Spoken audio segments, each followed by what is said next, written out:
Welcome back to my channel. You're looking at here's a video of the muscle rods, the Olympus muscle rods from 2010. Same exact thing as my other one. One of them is going to go up on eBay.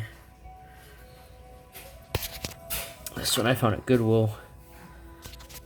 And let's just get on with it.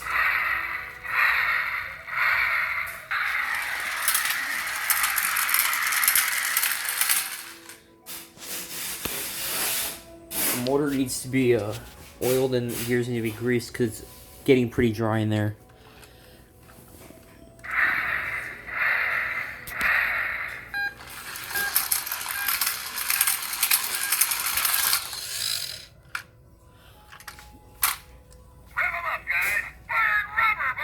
So yeah, that's about it for this video. I hope you enjoyed it and thanks for watching. Bye.